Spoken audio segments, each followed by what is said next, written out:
TNT Sports presents NASCAR. Tonight, live from the Richmond International Raceway in Virginia, it's NASCAR Busch Series Racing. Hi, everybody. Bill Weber along with Wally Donneback. Thanks for having us in for the race. Our partner, Benny Parsons, plans to be here tomorrow night for their Chevy Rock and Roll 400 for the NASCAR NEXTEL Cup Series. Benny, we know you're watching, but we need you to relax because there's a lot of excitement at this place. You can talk about pit road, you can talk about fuel mileage, you can talk about a lot of things, but the number one thing here, it's fun to watch. Yeah, let's just talk about racing. This is a great place to race. Short track, they need to build a few more just like this place because it's wide enough you can race. You get a lot of side-by-side action. On the restarts are unbelievable. You get 3-4 wide on the restarts, but this is a racetrack where a short track, and it's a lot of fun to watch. It's a lot of fun to drive, and you also get, once in a while, we'll have a halftime show. A lot of action. We saw last year Martin Truex up on the wall, on the side. I mean, you know, this is what can happen here at Richmond. It's the excitement track. And you talked about it last week at California. 16 drivers in this race, also competing tomorrow night in the Chevy Rock and Roll 400. Obviously, for those guys, most of them aren't facing a lot of pressure tonight. They're out there to have as much fun as we are. I think so, because this, like I said, this is a racetrack you come to. You really enjoy racing on this place. It's got 2 grooves, sometimes even 3 grooves. They're just here to have fun. It's 250 laps of excitement for the fans and for the 43 drivers in the starting grid for tonight's NASCAR Busch Series race. We come to Richmond, we always expect a fun weekend. We've already had a lot of excitement in qualifying and practice. Now we're getting ready to go racing. Let's take you trackside here at Richmond and get the command for tonight's NASCAR Busch Series race. Ladies and gentlemen, it's time for the most famous words in motorsports. Please welcome our Grand Marshal, President, North America Operations, Emerson Radio Corporation, Mr. Edward Will. Gentlemen, start your engines.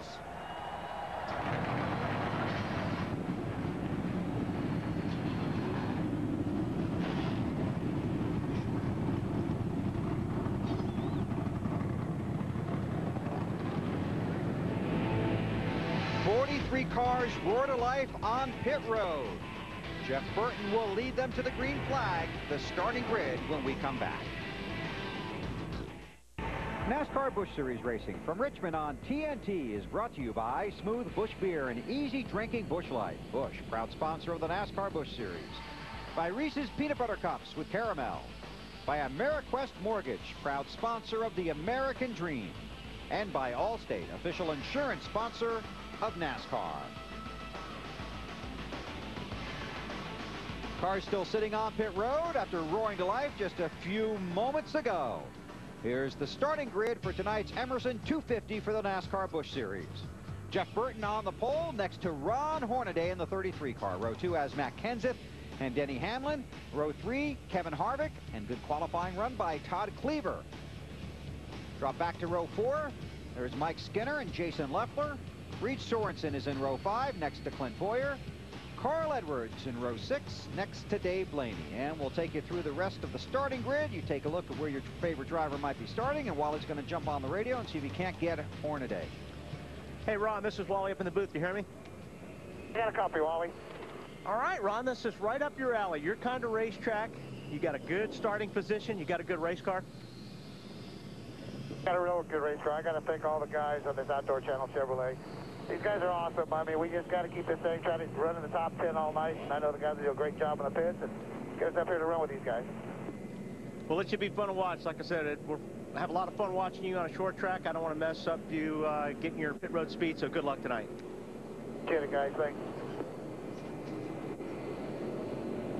There you see the drivers that failed to qualify, and Scott Riggs has to drop to the rear of the field because of unapproved adjustments to that car. I believe they made an engine change on that 9 car as well. It was. Okay, Field's going to get their pit road speed behind the pace car. We're going to go down and get some news from Matt. Bill, it could be a huge weekend for Matt Kenseth. Now, a couple different goals for Kenseth. First off, he qualified third. That meant he got a great pit stall. He has an opening in front of his pit stall, which will help with his exit. More importantly, he comes in. Yes, he's locked in for the NEXTEL Cup chase, but he has a 9-point lead over Jimmy Johnson. So this race tonight is more about fun, but yes, it's also about a test session for tomorrow night's race. He wants to leave Richmond as a NEXTEL Cup points leader, so he has those 5 extra points. Now, tonight he's never won at Richmond. He would love to do that. His record, 13 starts here in Busch. 6 times he has finished either second or third, but never gone to victory lane. Now, he has a great car. He won at Bristol. Would love to make it again a victory lane threat here tonight in Richmond. Marty? Matt, tonight Greg Biffle will start 24th. I talked to him moments ago. He said, you know what, I really messed up qualifying. Got too high, got some debris on my tires, and really just messed up the entire lap. Now I have to work my way through the field. The goal is to work his way through the field very patiently. But he reminded me, this is a very short race. Right now we have about a 3rd to 5th place car. We'll have to make adjustments on it to make it better. And again, not a lot of time to make those adjustments. Dave? Marty, everyone in this NASCAR Busch Series is chasing Richard Childress Racing, and it's very fast race cars. I asked Clint Bowyer, who's yet to win this year in the 2-car, is it your turn? He said, you know what, I'm not so sure. We were doing a lot of work on the car. I think we're going to have to do some more work during this race to get it just right to beat my teammate and everybody else. Alan? Dave, I spoke with Carl Edwards just a minute ago. Carl's second in the NASCAR Busch Series Championship. He starts second tonight. I asked him what he hopes for out of this race besides a trip to victory lane. He said, I'd love to see long green flag runs, and I want to see the groove move up into the outside lane. If you look at the racetrack right now, all the rubber is below the first broken white line on the track. Carl says, I want to see the groove widen out, then we can go race for that trip to victory lane later in the evening. Well, thanks, Alan. You guys have a great race down there on pit road. Field still working behind the pace car here. Should get the 1 to go next time by. This always one of the most exciting weekends for the NASCAR circuit. Busch race here under the lights on Friday night, and the Cup race on Saturday night. On board with Kyle Busch.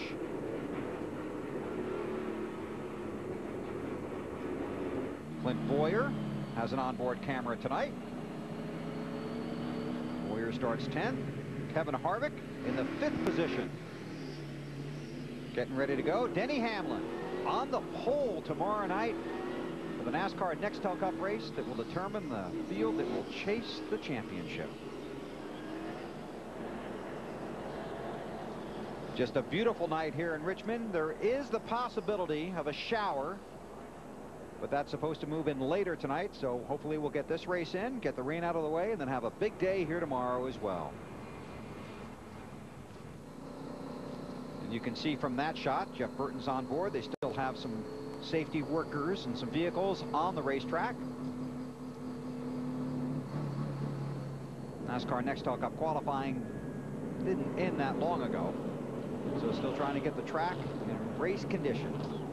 Racing for over $1 million tonight at 250 laps. The pit road speed 40 miles per hour, and you will see somebody stretch that pit window tonight, or at least try to pass that 140 lap mark. Yeah, track position pretty important at this place. And something else to keep in mind, and it's in every race, but it just lately it's really come under the microscope, is the pit road speeding penalties. A lot of tickets have been handed out in recent weeks, and these drivers have to be very careful that they get the proper pit road speed, the proper RPM behind the pace car before the race, and then not exceed that when they come down pit road. Kevin Harvick, a lot of success at this racetrack, driving that 21 car. Beat his buddy Jeff Burton right there.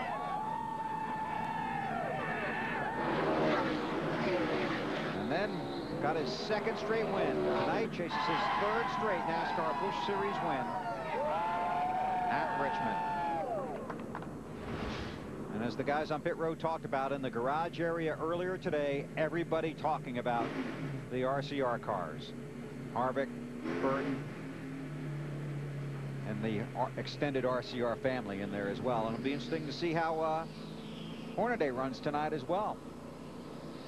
I think Ron's going to run pretty good tonight. He runs good at this racetrack. This has been his best qualifying spot in a long time, so he is looking good.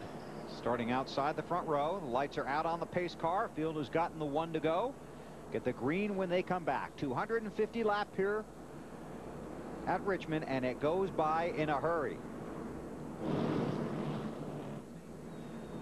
See the good crowd here for this race, and it will be packed. Another sellout tomorrow night for the Chevy Rock and Roll 400 for the NASCAR NEXTEL Cup Series. Starts here at Richmond, always critical. It's not far from that start-finish line to get into turn 1. On the front row, we're ready to go NASCAR Busch Series Racing live on TNT. Glad you're along. Enjoy the ride.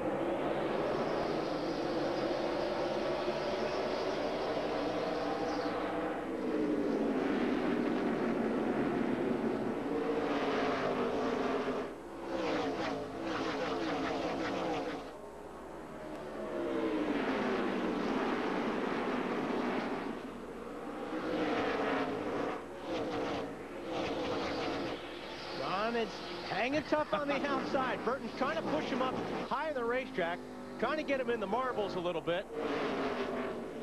We're going to find out how slick that turn is. Car in the wall already. Kevin Grubb.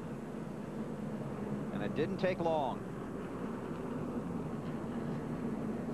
Window net is down. And heavy damage. He's got some damage on that left rear. Yeah, he's going to get run into by, and somebody, he had to check up for the guys in front of him. I believe that was Regan Smith in front of him that he had to check up for, and Kenny Wallace just drilled him. He just ran all over him. Only took 1 lap. First caution is out at Richmond. You're watching NASCAR live on TNT. TNT brings you the drama of NASCAR's final race to the chase from Richmond. During the race, go to NASCAR.com and you can listen to live in-car audio for free with Race Day Scanner. The Chevy Rock and Roll 400, Saturday night at 7. When it counts, it's on TNT. And we're all looking forward to that right now. NASCAR Busch Series Racing under caution. Matt Kenseth on pit road. Matt? Middle of the field be giving the one to go. Kenseth had a tire going down. Wasn't sure if it was the right rear or the left rear. He pulled up alongside Kevin Harvick. Harvick thought that the right rear was about halfway down. Not exactly sure, so they're going to go all 4 tires, put a set of scuffs on the 17 car. Lugs are on, and he's away. Don't speed, whatever you do. So he gives up a top 5 position and will come out at the very back of the field. The 25 car, Ashton Lewis Jr. is also on pit road. And we have our first speeding ticket of the night. Goes to the 25. Well, better now than under green. That's if right. he would have done that under green, he would have, Matt Kenseth would have lost a lap or more. So Matt's got his work cut out for him. We go back to green. And Hornaday's going to try and work inside of Jeff Burton. Couldn't get there.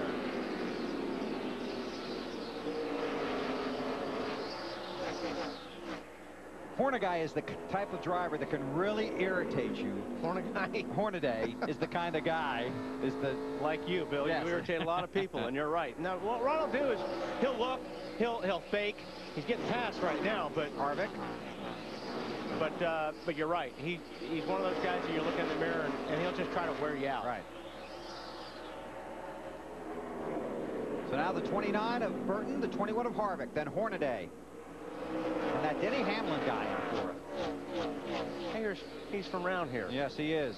And look at this. This is what Richmond's all about right here. This is what we were talking about. Side by side, you've got Bowyer and Skinner there, and the 12 car on the outside. Mike had a good qualifying run today. Kyle Busch in the 5. 41 car, Reed Sorensen on the inside. There goes the 32 with Dave Blaney. It's on board with Kyle Busch. J.J. Yaley in the 18. Kyle was thinking about going 3 wide, but decided, you know what, I'll let this sort out maybe one more lap. Blaney does get the spot from Skinner. Now he's going to work on Skinner. Skinner's just wanting to get to the bottom.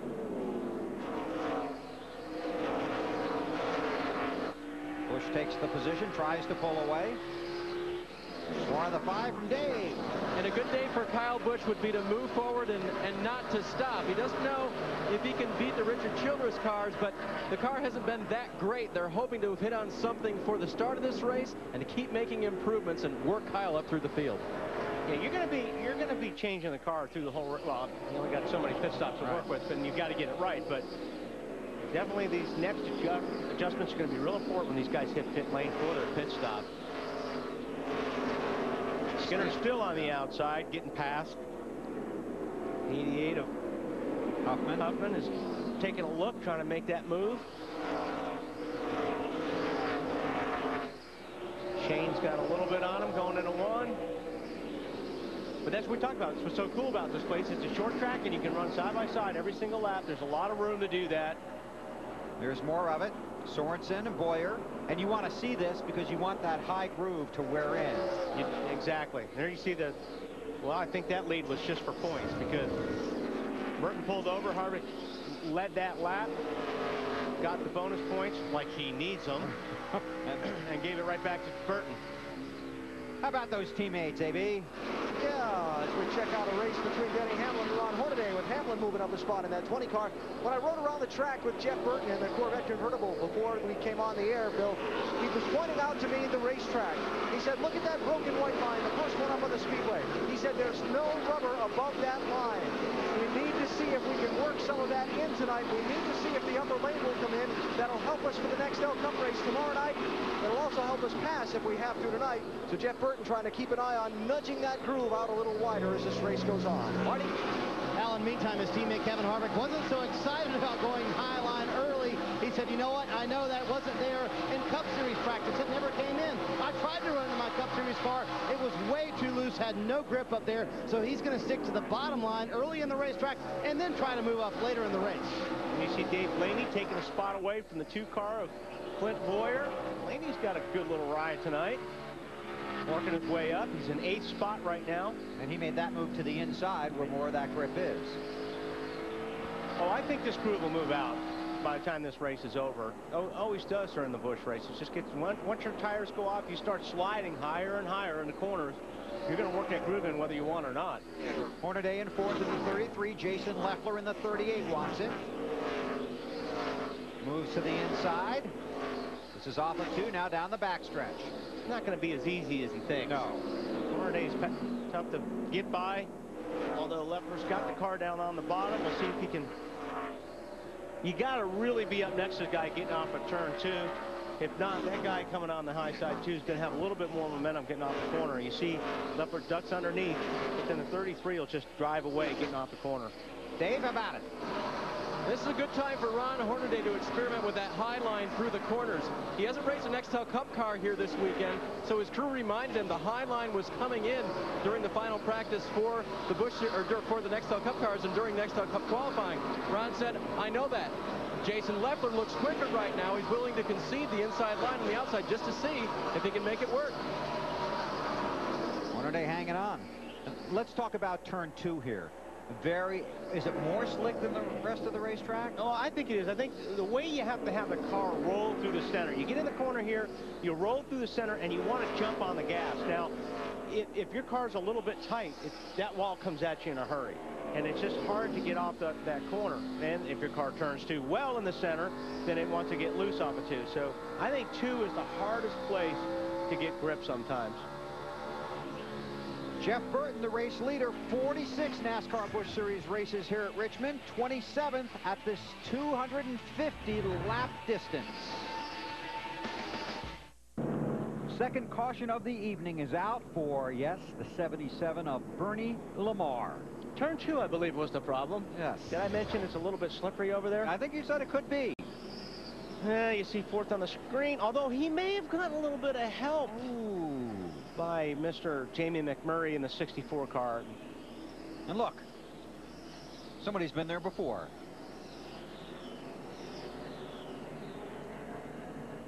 Backs it into the safer barrier. And he got hit pretty hard, too, before he hit the wall hard. Okay, here they come. Time for those adjustments. Just 25 laps in. Marty? Kevin Harvick a little bit earlier than they really wanted to pit, but they came because their teammate Jeff Burton came down pit road. He said chassis-wise, you know, it's pretty good and in and off. Really don't need to do much to it at all, Dave.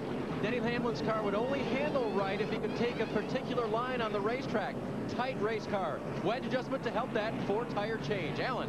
The leader, Jeff Burton, is in, complaining that his car did not cut in the center of the corner as well as he needed it to, so they're going to make a chassis adjustment to try and help with that. Wow, a little bit of overflow water coming out of that car's engine as well. 4-tire change here for Jeff Burton, and he will not win the race off pit road. He's going to lose 1, 2, 3, 4, maybe more spots. A long stop for them, Alan. You're right. Jason Leffler did not come down pit road. Was 5th when the caution came out, stayed on the racetrack. He scored as the race leader. Going green here at Richmond, Jeff Burton restarts in 13th, and here's why. Watch his pit stop. You know, watch the front tire changer. Watch this guy right here when he comes back across the front of the car after he changes the right front tire. He gets hung up a little bit here. Then they drop the car and they come around, and the hose gets caught. Mistakes like that, Bill, can be very, very costly, especially tomorrow night. Back to green. Jason Leffler in the 38, Matt Kenseth in the 17 did not pit. Kenseth stopped under the first caution because of a tire going down. They run 1st and 2nd. Mike Wallace is in 3rd. Ted Musgrave in the 4th spot in that 14 car, right there on the outside. Dave Blaney had to restart at the tail end of the longest line because of a tire out of the box when he left his pit stall. Sorry, Jay Sauter trying to get that spot away from Musgrave, but Musgrave fighting back on the outside. And he is going to hold that spot for now. What do you got, Matt? Wally, when pretty much most of the field hit pit road, Jason Leffler quietly keyed his mic and said, "It feels awfully lonely out here." He was one of the few cars to roll down the front stretch. Crew chief Todd Losey told him, "I think we will be just fine. It was not a bad decision, but we will have to call an audible for our pit strategy for the rest of the night as Kenseth goes by to retake the lead here." Now the car is good for Leffler, just a little loose on late exit. Well, that second caution, a huge break for Matt Kenseth. And now he has the race lead here at Richmond. Now there is a mess behind these guys. This is just part of it. There's Burton in the 29 trying to make his way back to the front after the pit stop that Wally showed you. Hornaday's in there in the 33. Oh, this is going to be interesting. Not much room to go 3 wide here. You can't do it. Oh! Hornaday. And that 33 car up the track. Here comes Kyle Busch for position. Oh! He's into Hornaday. Ron trying to save it. Goes around. Can he keep it out of the wall? He does. And the caution is out. I think Hornaday came down the racetrack a little bit too far, because Kyle was down there. May not know he was down there, but. And this is a break for Bernie Lamar in the 77. He'd been black flagged because his bumper cover was coming loose. Watch the 33. He's coming down, and you know, Kyle is there. In fact, he even locked the brakes up, trying to avoid Hornaday. There's not a lot of time here for the spotter to tell you, especially when you're running in a pack like that, what's going on.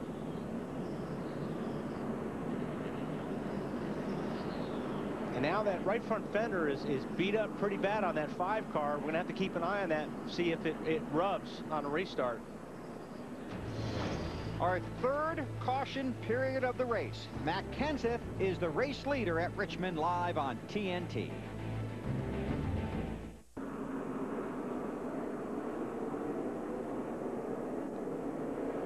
Green. Hornaday restarts 41st. That's where Kenseth was a little while ago. That's right. He's leading. Leffler and Ted Musgrave.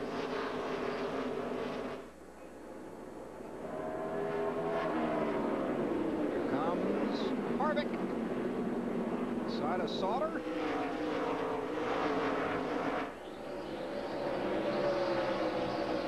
Burton behind him in the 29. Boy, and Harvick's car just, I mean, when you can roll through the center like that, you're going to pass a lot of cars here at Richmond. I mean, you see these guys running side by side, struggling lap after lap, and then you see somebody like Harvick go to the bottom and just roll past them. Again, Ruderman in that 99 came down pit road, but missed his stall, so just went right on through. Came out 5th. Dropped back to 8th. Whoa! A little contact there, it looked like.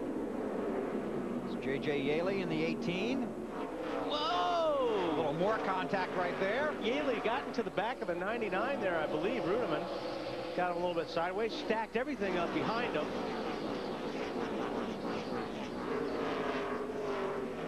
Boy, and you do mean everything, don't you?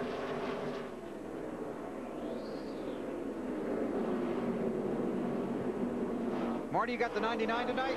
I do indeed, Bill. I watched him miss his pit stall on pit road. And Wally, it doesn't help when you can't hear the crew, does it, to find your pit stall? Or to know when people are behind you, does it? And what happened, the earplugs for David Ruderman fell out of his ears. He forgot to put tape over top of them before the race started. So when they do finally pit, he's going to get a piece of tape so he can secure those in there. But he's having a lot of trouble hearing the crew. When you can't hear your spotter at Richmond, that's probably not a good thing, is it, Alan? No, especially when you're racing side by side and somebody's trying to get up to the inside. These cars can be tough to see out of. That's J.J. Yaley in the 18 trying to put a pass on David Ruderman there. Yaley, his crew put a 4-tire change on their pit stop a little while ago. Yaley came on the radio under the caution, said, I feel like that helped. He's trying to move up. What did Marty say? Said something about not being able to hear, but I didn't hear what he said. Well, if your earplugs fall out of your head, which that's happened to me once before, it hurts. I mean, these cars are loud. When you lose your earplugs like that, and they don't, you know, they just kind of pop out of your ear a little bit, it hurts when you're running these RPMs. Can you get your, how do you get it back in? I don't know how you do. I don't think you can. Not with the gloves and the Hans device and the way these seats are around the helmets. I mean, that's going to be tough. We'll have Marty tell us, and maybe we'll be listening. Maybe we'll be able to hear him. Possibly. See, Bowyer is working on the 99 now of Ruderman. And you're going on the assumption he has no spotter, like Alan was alluding to. Right. On board with Bowyer. Ruderman in the 99.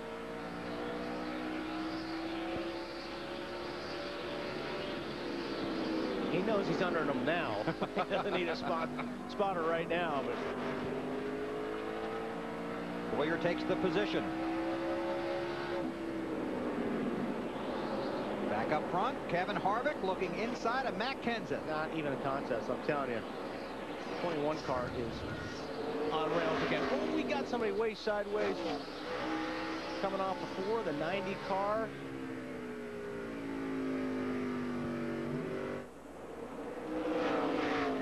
Hey, Marty. I'm not listening to you, Weber. I was going to tell you Kevin Harvick's leading, if you can believe that. I can believe that. And what they did, they debated on making no changes on the last stop. Harvick said it was just a little too tight for him, middle of the corner off, so they did do a little bit of a wedge adjustment on the left side, trying to get that car to turn a little bit better. Obviously, that very small quarter round of wedge worked. Harvick turning awfully well and was able to pass the 17. As you said, Bill, I do listen. He's in the lead. Thank you, Snyder. Now this is David Gilliland in the car that Stephen Light had been driving. They wanted to put Gilliland in it this weekend to get him more laps, and he's got an issue. This is what I was doing on about. I'm sorry, you have to watch it later, but he came off a 4 and he was all out of shape, getting run into, getting run over. Now he hit that left front fender really bad, and it's rubbing on that left front when he gets on the brakes getting into the corners. Watch as it drops down. It's just smoking that tire a little bit. So I don't know, Dave, if they're going to be able to hang on to that, or they're going to have to come in and change it. Yeah, they've told David Gilliland about that. That contact with Regan Smith did most of the damage there. They said major tire rub, David. Be careful. Matt Kenseth going to lose a position to Jeff Burton. That's second. Burton runs second, Kenseth is third. But Kevin Harvick, the championship leader, is the race leader at Richmond. Enter the BK Race to the Glory fantasy game. You could win a trip for 2 to the Atlanta race next spring. The game is free to play. Go to NASCAR.com during the week and register. What's that, Carl Edwards? That's Carl Edwards' right front rotor. Watch when he goes in. Hard on the brake, sparks come off, gets really red, really cool looking. I mean, you wonder why those things aren't melting. They're so hot. But you don't get much of a break on your brakes here. I mean, you're on them You're on them hard. You're kind of on them, not a long time, but you're on them for a while. Then you don't have much straightaway to cool them off. Car around here on the front stretch. Keep her coming. Scott Wimmer. Clear spot right there. No yellow yet, no yellow. We stayed green. Keep her coming. Keep her coming. I think that surprised a few folks. Harvick, the race leader. Skinner in the 12, right in front of him. The 90 of Gilliland. Yeah, he was underneath Ruderman. Got on the gas. He started to drift up the racetrack. He turned the wheel to keep it off Ruderman so he wouldn't wreck him and spun himself out. That's a nice piece of work right here. Yep.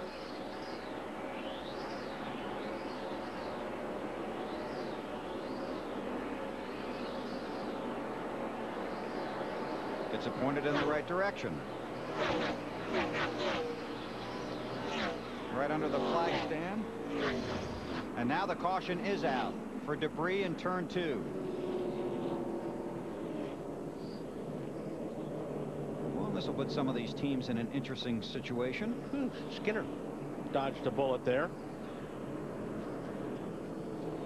Not sure if he stayed on the, or he's a lucky dog, so he just got passed by leader Kevin Harvick. Ron Hornaday has marched his way up to 25th after having to restart back about 41st after the contact with Kyle Busch. I think they'll come behind us, but... And now you got to figure out what you're going to do. Yeah, it's going to be tough for the leader anyway. And this is how Harvick... Trying to figure out if we want to pit or not. There's 2 sets of tires left, right?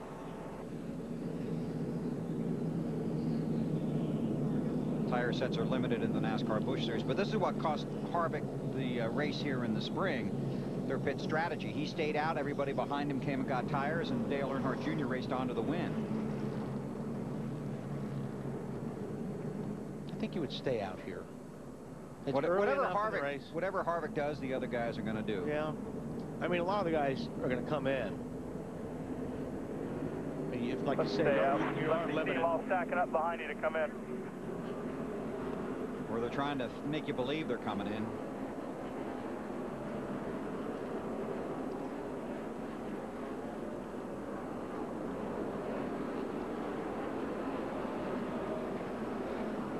Leffler, the first one, Matt.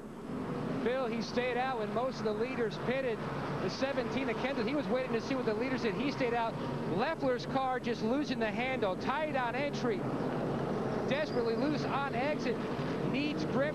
Significant air pressure adjustment. And they've made a track bar adjustment for the 38 car. AB? Well, last time they came down pit road, Paul Menard's team only took right side tires. They're going to get a 4-tire change this time. Going to pull a rubber out of the right front spring, looking to help this car turn a little bit better in the center of the corner and make the run off the turns to be competitive down the straightaways. You see the crew working around the left side, and Menard is down and gone. Harvick, Burton, Kenseth, Hamlin, Bowyer, Yaley, Sorensen staying out under caution here at Richmond. You're watching the NASCAR Busch Series on TNT. Richmond International Raceway in Virginia. The field has gotten the 1 to go, coming around to get the green flag this time. The 9 car had to make a return visit to pit road. Riggs was missing a lug nut.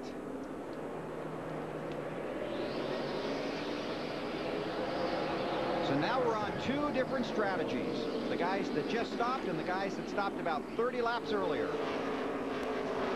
Harvick, Burton, Kenseth, Hamlin, Bowyer, Yaley up front.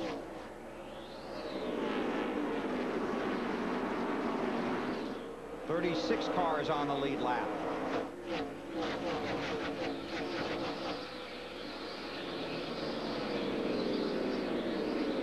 Kenny Wallace in that 22. Sorensen in the 41.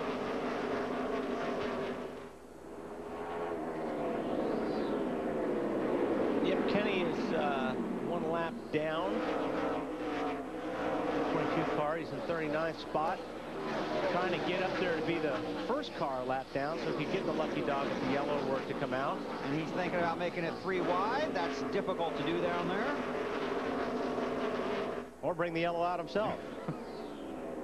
But he is now the first car 1 lap down. So he's in position for it anyway.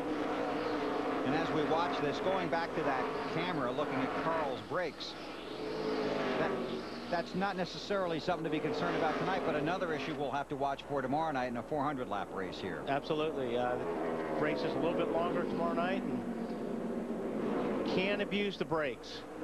And if your car's working really good, you don't need as much brake. You use more brake here if your car's not handling well. Kevin Harvick leads. Let's take you through the field. Here's Mark. Bill Harvick is going for his 3rd straight Richmond Busch Series win. He would tie a record with Harry Gant. Always cool to own a record with Harry Gant. Harvick said he would love to do that. The chassis-wise, though, they're a little bit too tight, but he said, I can't stand to lose much more rear grip. That's a problem because fixing one affects the other. Alan got trouble. 33 in the wall, hard. The 0-1 goes around. This is off the turn God, 4. what happened there? That was another deal where guys were checking up in front of him, and Hornaday checked up, and he just got clobbered. Dude, I can't even move. Who checked up? It was whoever was right in front of you stopped for no reason. I mean, nothing was going on. Net down on Hornaday.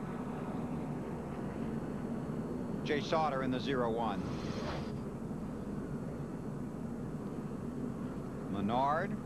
Menard just checked up, and the 0-0 of Johnny Sauter just pounded the 33 car of Ron Hornaday. Yeah, he just stopped, and there was nothing going on in front of him. Watch the 11 car. He's just slowing down.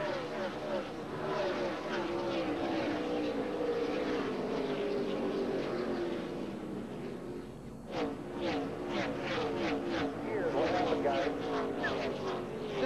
The 11 car jumped out of gear. Yeah, it looks like he's having some kind of problems there. But, man, he got hit hard. Then hit the wall harder. So they work to get Hornaday out of his car. Jay Sauter has driven away under caution once again at Richmond. Kenny Wallace in the 22 car is the lucky dog. And Ron Hornaday is anything but lucky. You see the cleanup crews still on the racetrack. Kevin Harvick leads Jeff Burton, Matt Kenseth, Denny Hamlin, and Clint Bowyer. Harvick is going to need to win just to pay for all the damage of his other cars tonight. Tough being an owner, isn't it? Woo.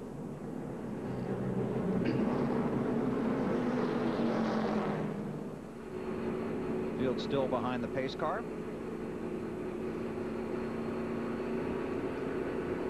Always a lot of things happening on the track here at Richmond. Guys fighting for positions from 1st all the way back to 41st. Now here's an example of that. On board with Clint Bowyer, Jaley in the 18, and David Ruderman in the 99.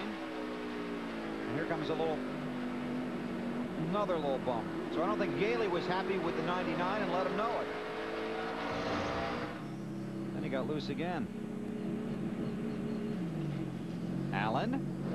Well, J.J. Yaley came on his radio after he regrouped from that contact and told his crew, I killed the right front fender. They have had a look at it. Yaley, you see, running 6th position right now. They had the crew up on the wall on this caution flag. Then at the last second, sent him back out onto the racetrack, told him not to pit. And so he holds his track position for now. Matt?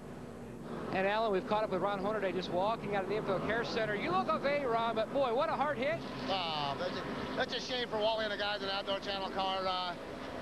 You know, everything happened so quick. The 5 car got into me, and I had to go to the back. And we started coming up through there. We got a really, really good car. And I just hate it for Kevin and Delaney. These guys work so hard. And it sounded like the 11 car jumped out of gear, and the 78 got in the back of me. But it was a hard hit. Thanks, Ron. That is a hard hit. How about that damage on the 18? That's what happens sometimes when you lose your temper. You know, it's fun getting somebody back. But then if you have to pay for it the rest of the race, then you have second thoughts about, maybe I shouldn't have done that. Yaley in the 6th position. But it's still fun getting people back. I just want to make that clear. Do you know that from experience? Pace car to pit road. Harvick in control. Here we go. Gil Lennon in the 90 got a little loose. Maybe spun the tires there.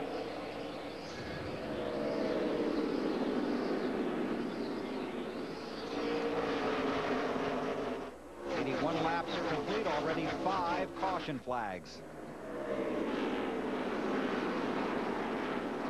Kenseth in the 17, trying to work around the lap traffic.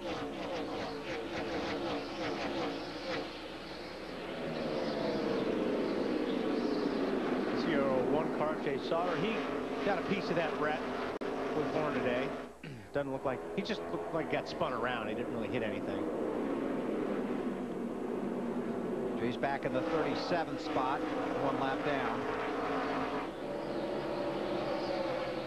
Yaley in that 18 runs 6th. Leffler, Lamar, 16 to Greg Biffle.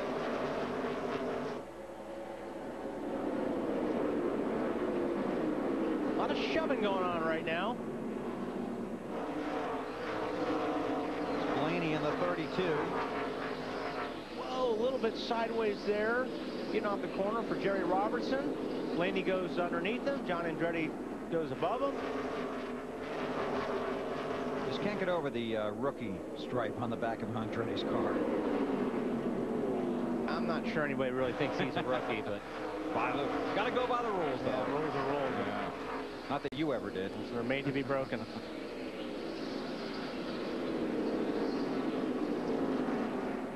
Harvick has got it under control, Marty.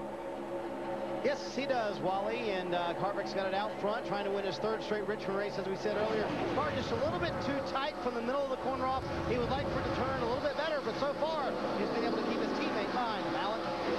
Well, earlier you saw the pit stop at lap number 26 that saw Jeff Burton fall all the way back to 13th position. He was the leader of the race up until that point. He has worked his way back up to 2nd spot, chasing his teammate Kevin Harvick right now. Not quite fast enough to challenge him for the lead, Matt. Alan, Matt Kenseth has such an impressive record here at Richmond. 13 Busch Series starts, 11 top 10 finishes. Currently runs in the 3rd position. Now, they stayed out back on lap 65. Didn't want to give up all that track position, and 12 cars behind them stayed out. The car a little loose on exit, but really tight in the center. Dave Rogers for the 20 car of Denny Hamlin told me, you know what, I love my driver because he's a student of this game. He learns something every week. At the end of each race, he says, hey, I learned this, and he applies it the next week as we have a battle for the lead. It's Jeff Burton who's going to go by his teammate again. As for Denny Hamlin tonight, what he's learning about his race car is it's tight, and it's hard to control in that 20, and the 2 of Clint Bowyer putting a lot of pressure on him right now. Bowyer right behind in the 2 car has been complaining tonight about his race car. In the last pit stop, they were able to make a change a little bit tight at the end of the run for Clint last time, Alan. Told you about J.J. Yaley and that right front fender damage. Yaley started this race back in 15th position. He's moved up to 6th right now, running alongside Jay Sauter in that 0-1 car. Yaley last pitting back at lap 26 with the rest of the leaders and looking to hold on to that lead group. Behind Yaley is Reed Sorensen in the 41. Now, Sorensen had some contact on the track earlier as well, but he caved in the right front fender on that Dodge. His crew chief, Brian Patty, had a look at it, though. The spotter on the roof did as well. Said, nah, looks okay to me. Matt? Jason left on a little bit different pit strategy than the other drivers up front. They stayed out when they pitted, then he finally pitted. They had a good opportunity to see how the competition reacted with sticker, brand new tires. Leffler said they didn't feel like it helped the 21 of Harvick and the 29 of Burton as much as many expected. The biggest problem for the 38 car, just too tight in the center. Alan? Thought Carl Edwards would move up a little quicker than he has so far in this race. He's only picked up a couple of spots in the opening laps. Carl running 9th now. He started in the 11th position. Really complaining about his car's handling right there in the center of the corner. It's hurting his ability to get back on the gas. Marty? Alan, these Virginia boys seem to love this racetrack. Danny O'Quinn, what a terrific run for this young man. From 31st to 11th position so far for O'Quinn. His car's just a little bit too loose right now. Actually, he's in 10th. I cheated him in one spot. He's lacking some grip off the rear corners. Other than that, he wants to fix that on the next stop. Pitted on lap 25. His car was too tight then, so they've been on both sides of the fence. Hopefully they'll hit the middle. Alan? Paul Menard did confirm on his team's radio that his car did jump out of gear that caused him to slow in that corner, resulting in the Ron Hornaday crash we saw a little while ago. Menard, the first off-pit road on that last series of stops at lap 66, and he has picked his way back up through the traffic to the 11th spot. It looks like Blaney's going to take that 11th spot from him. He's down on the bottom in that 32 car. Got it. For now. Menard kind of got hung up there behind traffic. Or no, Danny Quinn actually is in, that's for position, that 50 car. He's in 11th spot. Danny O'Quinn back in that 50 car this week. They're sitting it out a week ago. All the way through the middle, into the middle, through the middle, up off. That would be tight through the middle. Through the corners. That was Harvick. Yeah. Harvick has fallen 1.7 seconds behind Jeff Burton. An update on the 32 from Dave. Passing all these race cars, Bill. Remember, he restarted after a penalty 41st. He's stopped 2 times tonight. They've made adjustments on the race car both times, but he's passed a lot of race cars coming up through the field. That's what makes this track so much fun to watch. There's enough room to race here. You get the excitement of Bristol and the opportunity to see the guys race as well.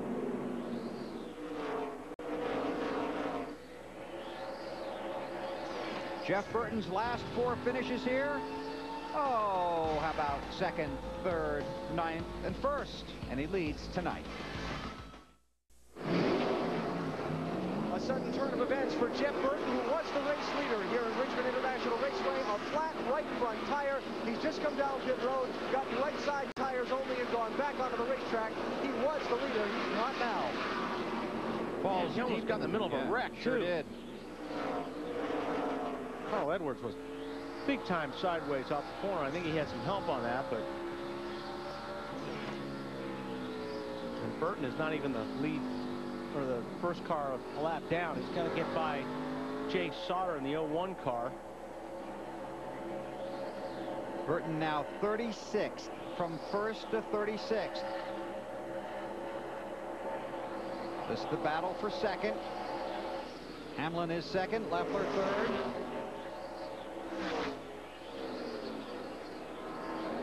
Sauter in that 01 is the first car a lap down. And if you're Jeff Burton, you're thinking, I sure hope that doesn't happen tomorrow night. Yeah. Burton, one of the guys trying to make the chase for the NEXTEL Cup, but in a very dangerous situation in the championship standings. Boy, Jay's giving these guys fits. Sure is. But he's got to go too. He's got the 29 in his mirror. And he's about a straightaway ahead of Jeff Burton. So he not only gets around those guys, but puts more lap traffic between himself and Burton. Meanwhile, Hamlin and Leffler continue to battle. Now Leffler falls in behind, thinks about darting to the inside.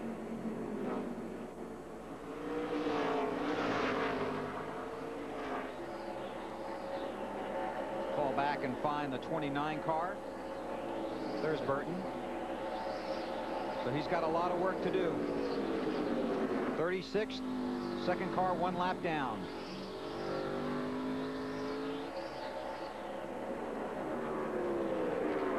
Johnny Sauter in the 00.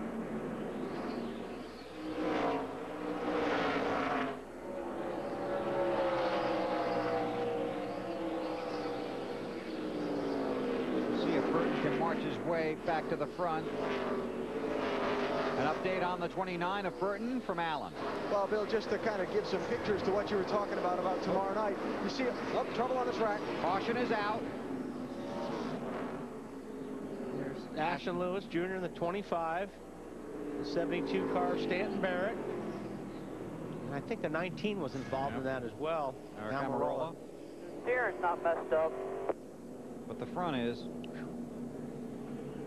Sauter working hard for it in that 01. Jay got the free pass. Now that will put Jeff Burton up next to his teammate on the restart. Depending how they come off of pit road if they decide to stop. Yeah. 25 car got loose getting into the corner. You can see he had the tires and the wheels corrected to the right, and he just slid up into the 19 car. They're on pit road. Matt? Leffler now pitting the same sequence with the leader's car. Really strong into the last adjustments. He finished this run in the second position. The car, though, was starting to get a little tight near the end. Marty. Kevin Harvick's car just will not turn. He comes to pit road as the leader. A round down the left rear and wedge, and a pound down the left rear tire, trying to loosen the car up, Dave. Same thing needed for Denny Hamlin's car. 3 rounds up on the track bar. 4 tire change to try to get it to turn better. Alan. Paul Menard is on pit road in this 11 car. You see it's going to be a 4 tire change as they continue to try and hold their track position a little bit up front. I thought he might stay on the track this time to try and gain some spots strategically, but they chose to come down pit road. Yeah, I thought some other guys might stay out too, Alan as well. But they decided to come to pit road. 113 laps are complete in the Emerson 250 at the Richmond International Raceway in Virginia. Approaching the halfway mark in tonight's NASCAR Busch Series race, Richmond International Raceway in Virginia. The stars of the Busch Series on the track tonight. Tomorrow night, stars of the NASCAR NEXTEL Cup Series for 400 laps here at Richmond. There's Jeff Burton. Alan, you were saying? Was talking about what caused the tire failure on Jeff Burton's car and how it caused a little bit of a convention down here in the back of the 29 team's pit. Had the crew chief for Jeff Burton's NEXTEL Cup car, Kevin Harvick's NEXTEL Cup car, had Doug Richard, crew chief for Greg Biffle's NEXTEL Cup car, and a couple of other people have come in. Goodyear engineers have been here huddled over that tire. They've also looked over the right front tire that just came off the Burton car a second ago. And there's been conversations going back and forth on the radio with Jeff about that as well. The only thing for sure they know is they don't believe that the brake heat melted the bead on the tire where the tire meets the metal rim on the car, but they're still trying to decipher that here as Jeff Burton pits again under this caution flag. And they're going to look at that right front one more time, Alan. Yeah, just get an update from the team. They're going to pull the right front tire off, Bill, and make sure that nothing's rubbing the inside of the tire on the car. So they don't necessarily think that it's something that's that got the tire from the racetrack or the brake heat melting the bead. So now they want to make sure they don't have anything rubbing. He gonna lose another lap? Yeah, he is. Don't want to make sure they don't have anything rubbing there underneath the race car. That's not what they had in mind. No, that's not exactly what they had in mind, and they lost 2 laps doing that. That was... They had a great shot at getting that lap back on this restart because those guys hadn't pitted up there. He's on new tires, and he could have got his lap back, but that's not what they wanted. Coming to get the green this time, Scott Wimmer, Ted Musgrave, Mike Skinner, Casey Atwood, Jamie McMurray did not pit. Dave Blaney in the 32, a 2-tire stop. He runs 6th. Here we go. Ooh. Thought this was going to get ugly. Harvick restarted in 7th in the 21 car, and it might. It still might get ugly. There we go. Musgrave on the outside. The 14 car takes the lead from Wimmer. They are stacked up behind him. You've got fast cars on fresh tires behind these guys.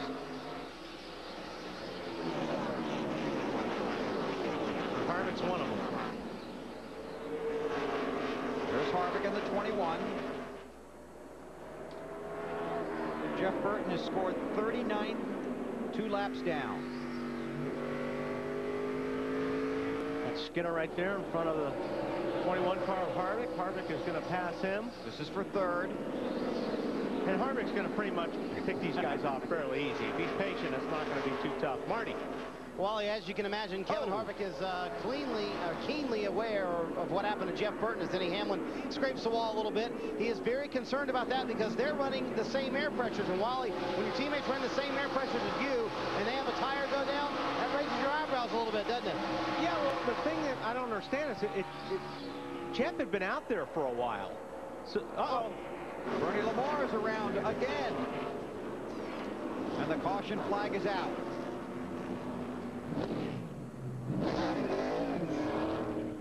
This is going to get uglier before it gets nicer. Wow, look at the left front of that thing.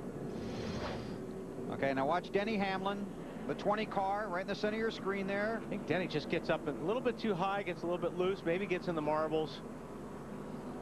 He kind of kept it out of the wall, though. And then there's Bernie Lamar. He just gets loose. And does a little more damage. Jay Sauter was held one lap on pit road after he was the lucky dog for passing the safety vehicles too fast. Put him a lap down. Jay Sauter is the lucky dog again.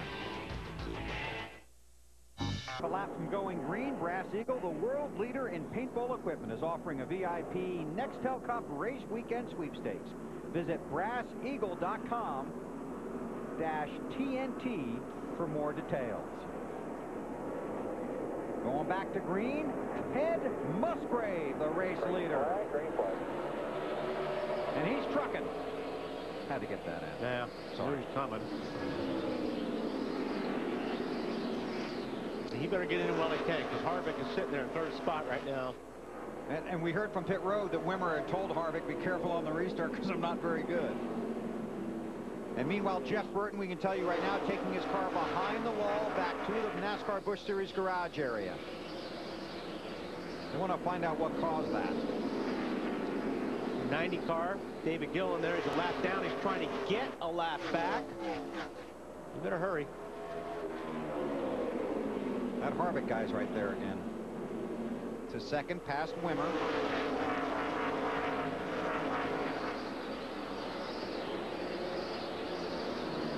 Hey, Matt, how about Musgrave? Great run going by Ted Musgrave and the 14 team, as well as the 12. His teammate Skinner, now Musgrave, had to serve a penalty earlier in the race, a commitment cone violation. Had to go to the tail end of the longest line, and then he stayed out for track position. The car, not bad, a little too free. They made an air pressure adjustment. They know they have to stop one more time. That's why they stayed out, as he's battling side by side with the 21 of Harvick. And Harvick's going to take the position and go back to the lead.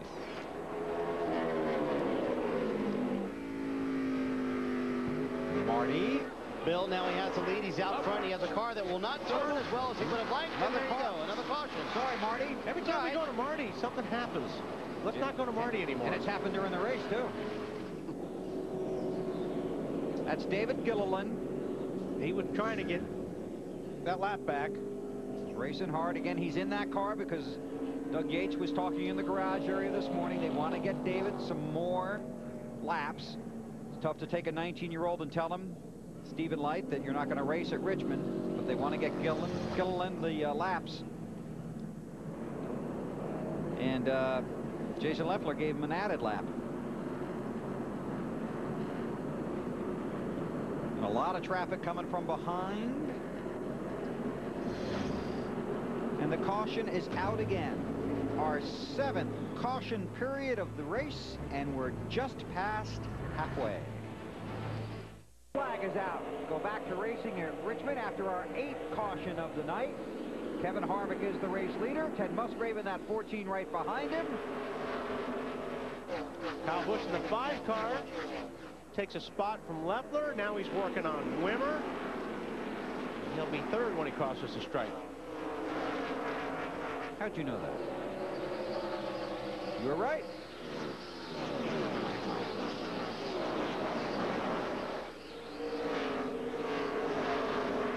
We watch this unfold and check with Alan, who is back in the garage with a guy who was leading the race not that long ago, Jeff Burton, and now it appears you're out. What happened? We had the brake duct bracket broke, and when it broke, then the brake duct would twist and it would cut the right front tire. We could fix it, but we'd be 20 laps down and not racing for points. And a Holiday Inn Chevrolet, we decided not to mess with it. But this car was a rocket. I mean, it was so fast, and such a fun car to drive.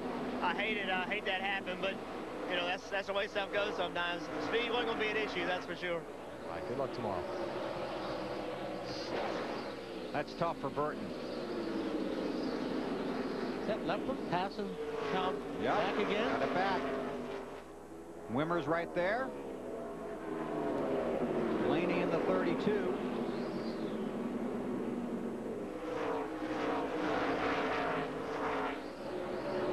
There's Kyle. Hey, Blaney's having a good run tonight. Yes, he is. And he's fought his way back, too. Had to restart deep in the field.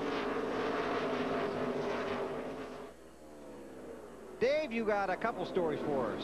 Yeah, as a 5-car gets really loose coming off turn 2 there, both he and the 32 of Dave Blaney are on kind of the same strategy. A 2-tire change last time to save tires. They had to use some early, and both the 32 and the 5 have a clean set of sticker tires and some gently used tires left for the race. Now Kyle way up out of the groove. But the point being, they've got a good set left, and they got some track position by pitting for 2 earlier. And Kyle's losing all that track position now, Bill. And here comes Matt Kenseth taking up some of that. And there's Rudeman and the 18 of J.J. Yaley back together again. Oh, check that. That was the 5 of Kyle Busch. Matt, you got something on Kenseth? Bill, even his spotter, Bob Jeffrey, was impressed with that move. He said, hey, that was pretty neat when you saw him go right through the middle there. Now, Kenseth would love to score a win here at Richmond, something he's never done, but he's finished second or third 6 times out of 13 starts. He was starting to lose the right front. Was really glad when we had that caution and he hit pit road. But a lot of teams looking in the lap 170 to 180 window that they would love if the stars and planets were all lined up. They'd love to hit pit road to make it a good run to the finish. See if that works out. Matt Kenseth has not won here in 13 races, but in his last 8 Richmond races has finished in the top 8. Blaney, a couple of seconds and a couple of thirds. Taking a look underneath 38, takes that spot away. So Dave puts himself in 3rd position right now behind Harvick and Musgrave. Matt, what are they saying about 38? Well, he was tight near the end of that last run. They made a small air pressure adjustment, Wally. Now, this is the same team that led 66 laps here in the spring. Looked like they were going to have a shot to go to victory lane, then they were caught up in a crash. Leffler was 3rd quick in final practice, had a lot of confidence. As you can see, the 99 started to smoke on the racetrack. A lot of fluids coming out, David. Blaney takes over 2nd. It's Musgrave in the 14. He falls to 3rd. Boy, Rudeman cannot get off the track. Got caught in traffic, tried to get to the inside. Still stays out there. And now somebody else. Is that a tire on Andretti?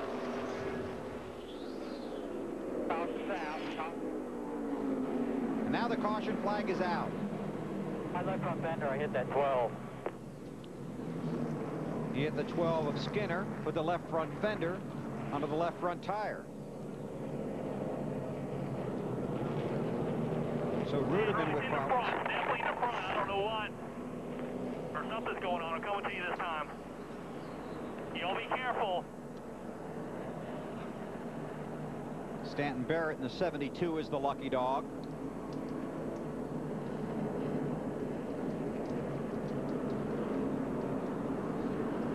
So Rudeman will bring his car to pit road.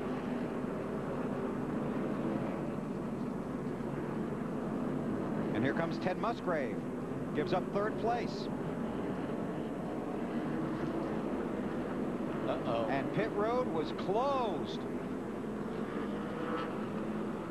So Ted came down pit road too soon. You guys were talking, pit road was closed. Matt? Bill, not a good deal for the 14 of Musgrave. Not only parking at an angle, almost missed his pit box. His crew waving there that they are complete with service, but he was the only one that hit pit road. And Bill, was the light yellow or green? It was red, Matt. Not too good. And I believe we heard them say on the radio there was too much radio traffic. Yeah, there was too many guys talking, and I guess they didn't hear that pit road was closed. Pit road is open now, but you can see the light there red right underneath the Sunoco sign there. And there's the commitment line. Although really shouldn't have had anything to do with talking. You can see that light pretty easy when you're a driver. Yep. So now the cars a little deeper in the field come down pit road.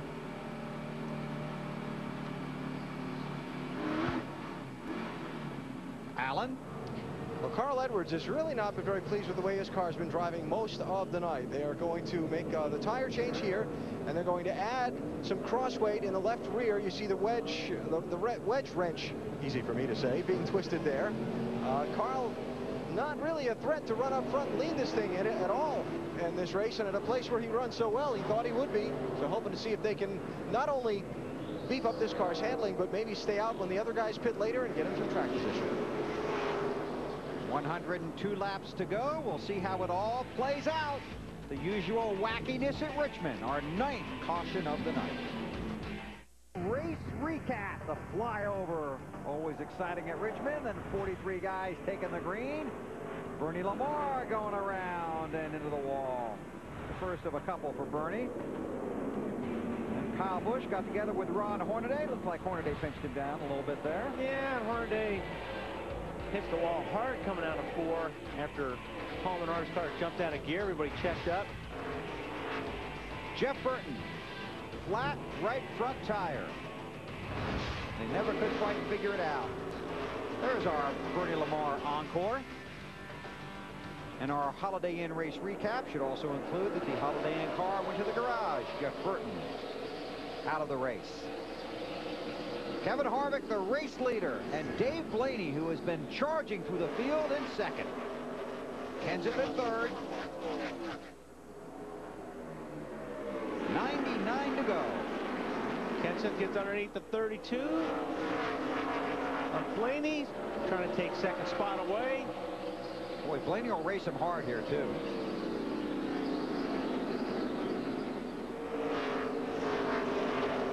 These guys are, Kenseth, Harvick, on a little bit better tires than Dave Blaney. Dave only took 2 tires last pit stop. Dave on Dave. And this is his 5th start of the season. It's his 91st Busch Series start, so he's got a little experience with these types of race cars. But that is a Braun racing machine. He's got his NEXTEL Cup pit crew pitting it, so it's been a good combination for him, and that car is just on tonight. And the 17 of Kenseth battling that position now.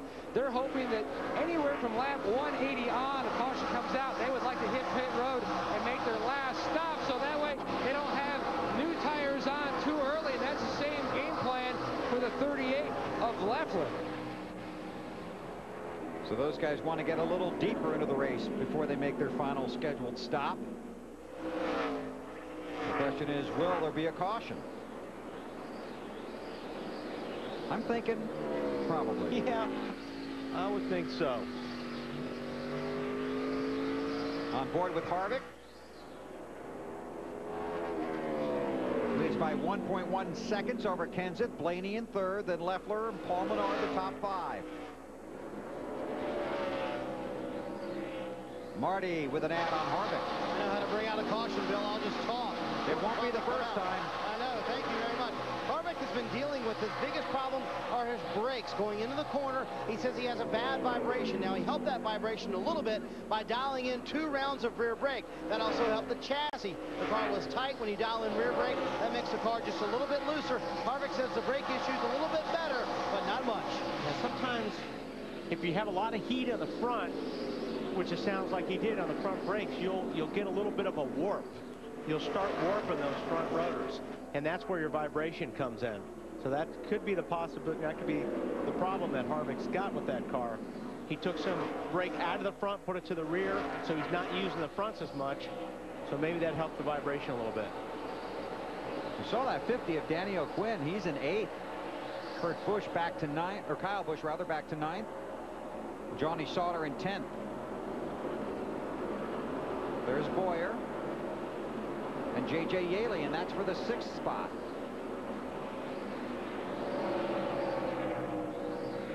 Yaley's got that right front damage. Boy, you can really see the rotors glow. Yaley up the track a little bit there. Then they fall in single line.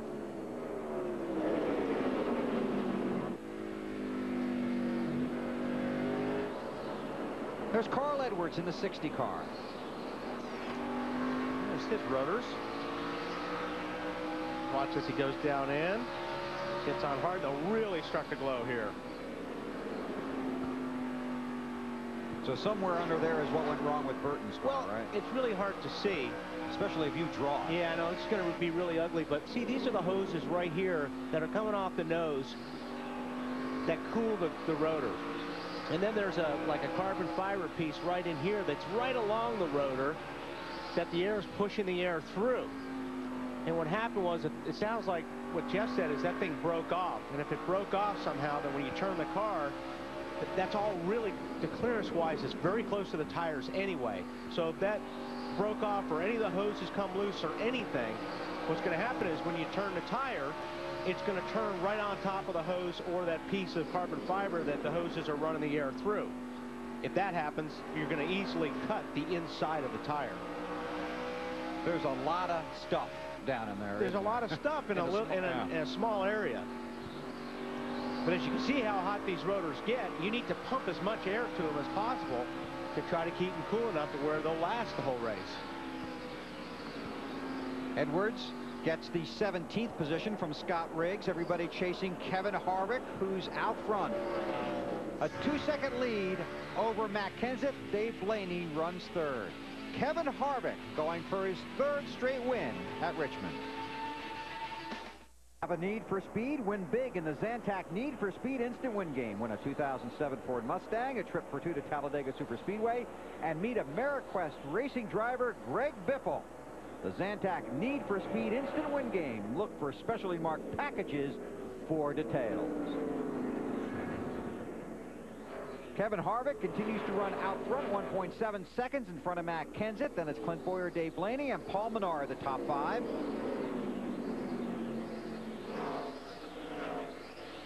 And as predicted in the garage area earlier today, those Childress cars are good. Blaney and Menard. Blaney's slipped back a couple of spots here in the last few laps. But he's put himself in a really good position. Yeah. Because he's going to be able to pit with the leaders next time, and we've seen he's got a good race car. And we got a yellow and a caution. Hey, Matt Yoakum, you busy down there? 38. Oh, caught him. Sorry, Matt. He was trying to count the 35. No, but he said they wanted 180, and they got one lap 174. Working lap 175. Close enough? He's running around down there and they're getting ready for pit stops. That will tell us if it's close enough. He said all the planets had to be aligned for it to happen. Because these guys wanted a caution with about 70, 75 laps to go. We got 76 to go right now. And it looks like, as Matt predicted, all the planets, at least that one, in their proper positions. Beautiful night here in Richmond. Bernie Lamar is the lucky dog. Hasn't exactly been that kind of night for him, but he got the lucky dog pass. Matt Yoakum. Jimmy Finnick, the crew chief, got his first Busch win at Bristol a few weeks ago, hoping to pick up another one tonight. Kenseth says the car really competitive. They are halfway where they really need to be. They're going to go up another round again on the track bar to try to free the 17 up. Marty? Leader Harvick said, I could use a little more forward bite, but honestly, I wouldn't do much to this race car, so they decided to do nothing to the race car. 4 tires, no chassis changes. Dave? That was a great green flag run for Clint Bowyer from 9th to 3rd. 4-tire change, no change to the chassis. Allen. Paul Menard took the green flag in 16th position, running in the top 5 at the time of this pit stop. Good stop by this crew. Got a 4-tire change and an air pressure adjustment. Boy, it looks like they had an excellent stop. You're right, Alan. We'll sort out the running order when we come back to Richmond under our 10th caution in the Emerson 250 on TNT. Where viewer discretion is highly recommended. Friday at 8, Kill Bill Volume 1. Saturday at 8, Kill Bill Volume 2. And Sunday at 7. See them both back to back. It all starts next Friday night at 8 on TNT. Field coming to get the green here at Richmond. The top 9 cars did not stop. You're not getting away with that, Weber. With what? If I was going to create a show, that's what it would be. Thanks, Wally. Jay Sauter and Riggs for 2nd. Greg Biffle is 10th. He took 2 tires. Kevin Harvick restarted 11th. Dave Blaney, who we've been watching, is in 14th. Matt Kenseth restarted 16th. See the ticker at the top of the screen. Riggs working the back bumper of Sauter. 70 to go. Ted Musgrave up in the thick of things again at 6th spot in that 14 car, that red and white car on the bottom. That's Skinner in a 12 car that he just took the spot away from. Wimmer, Sauter, Riggs, Musgrave, Skinner, Atwood, Andretti did not stop. Biffle in the 16. We haven't talked about him much tonight yet. 2 tires under this caution. There's Harvick. Oh, it's 3 abreast. It's usually the smart thing to do if you're in the middle is to get on the brakes and get out of that. Because no matter what, you're going to be involved. You're going to either get hit or you're going to hit somebody. Or both. Marty on the Biff. And we told you guys he was going to work his way patiently through the field. Started the race in 24th, made his way up to the top 10, then had a problem. Then they went back to 34th. Now he's made his way back up to the top 10 again. Biffle has had really a good car all night long. It's been a little bit loose, but he's worked his way very patiently through the field, now battling side by side with Kevin Harvick. And Harvick squeezes by. That's right, not for long. See you, Marty. They just went right around Ted Musgrave. I was going to say, yeah, there hasn't been much side-by-side with Harvick tonight, unless he's going past you. Oh, we got a spin in the front stretch. Oh! Bowyer. Clint Bowyer. 4th in the championship standings. Go ahead, Dave. And this would be caution number 18 or 11. somebody hit the 27 and come down on you, I think. See, he's not very happy. I think the CD must have started skipping or something. All right, let's take a look. There's Yaley on the outside. There's a little bit of rubbing going on there. Yaley gets in the 27. It's Casey Atwood. Not sure what happened after that. Kenseth get him from behind? It looks like it, but I was just wondering why. Not sure if the 2-car maybe checked up a little bit because the 27 was getting, yeah, that's what it was. 27 was getting turned in front of the 2-car. The 2-car checked up, and I think the 17 ran the 2-car.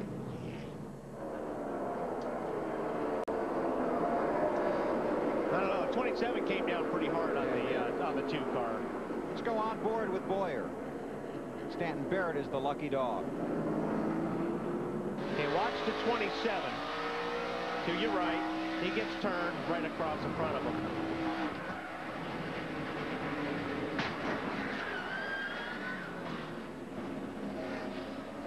I made a really bad noise. And it's a bad feeling.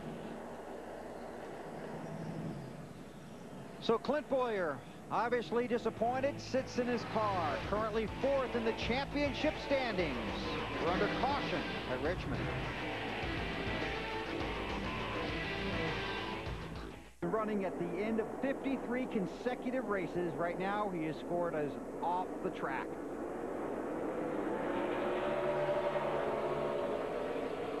Wimmer leads on the restart. We'll see. Okay, Sauter got a good start. Down on the bottom. See if he can make it work. Wimmer pulls ahead a little bit, going into 3. We'll hang on to that spot. Here comes Harvick. He'll wave as he goes by.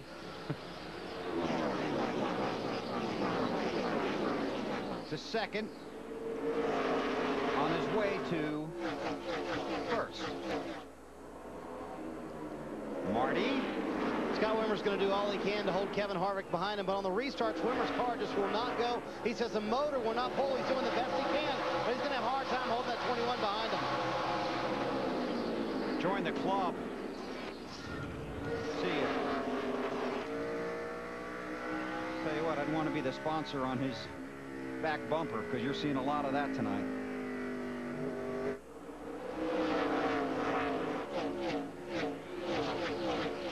Biffle's up to 3rd spot.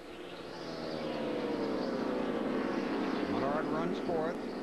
Jay Sauter all the way back to 5th.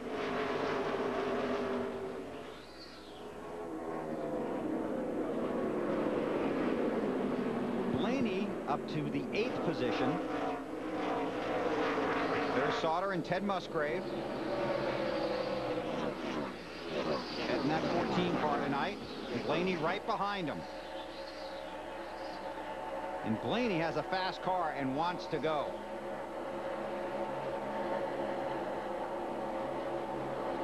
Gonna get Jay here. He's got Matt Kenseth right behind him. Dave with more on Blaney.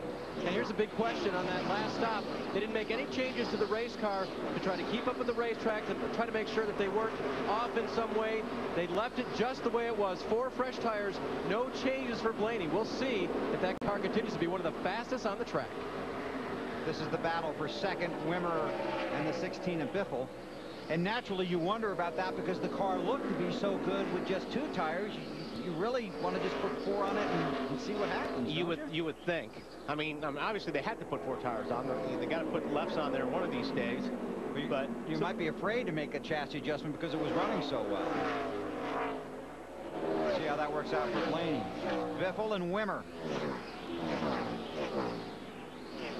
Marty? You guys wondering why Biffle tried 2 tires on that last stop? I was just wondering that. Well, I mean, on lap 1, they pitted on lap 148, so I think it was more of a matter of time than anything. They only had 22 laps on those left side tires, so all they needed really was just a little bit of fuel, so they didn't want to waste all that time on pit road, put 2 tires on it because they needed such a short amount of fuel, and that's all they needed. When that back out, obviously the car pretty fast, and the chassis-wise handling awfully well as well. And you did that without a caution coming out. I know, that's like 4 in a row for me, Weber. I don't know what's going on. We'll figure it out. Blaney, Riggs, Kenseth.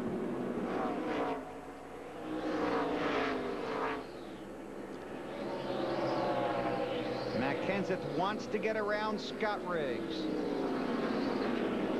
And he's got the spot.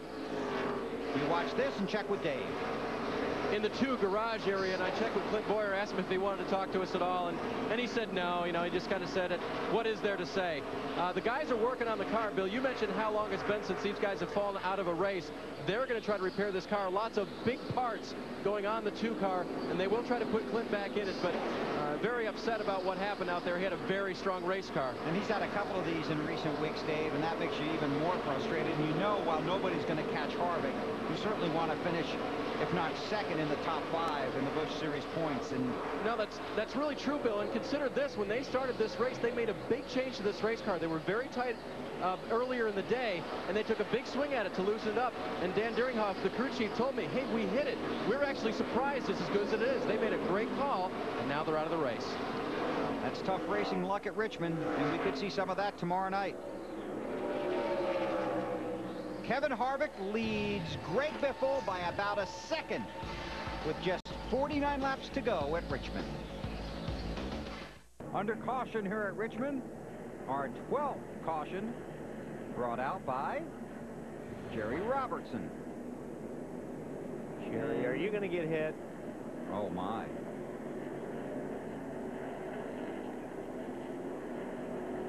Eric Amarola. And he gets a good look at who did it. Yep, so he knows. Would he get back? So there might be another caution. We'll have to wait and see. A handful of cars going to stop on pit road. The leaders stay out. We check with Marty. Bill, I think it's safe to say Kevin Harvick's been pretty good tonight. Let's ask Shane Wilson, as crew chief. Can you keep everybody else behind you and Biffle those 2 tires?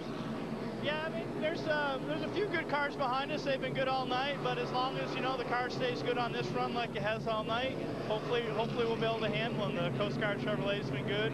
Kevin and Billy have been doing a good job tonight, keeping us out of trouble, and we'll just hopefully we can bring it home. Harvick's strength has been the old tire runs. He's been awfully good at the end of a run, Alan. New man calling the shots for Paul Menard tonight on top of the pit box. It's Tony Uri Sr. You got your driver up in 3rd. Have you got a chance to get around the 2 in front of you? Well, I think we can get to 16 for sure, but 21, I don't know. Seems like he can run fast there at first start. You know, he kind of gets away, but I don't know whether we can run him down or not. But we can keep it green long enough we can get him, because we were 2 or 3 tenths better than him a while ago on that long run. So we just can't keep the green flag out for some reason tonight. But hey, we're gonna try. Menard Chevrolet, and first time I had a chance to work with these guys, and I've got a good group of guys right here.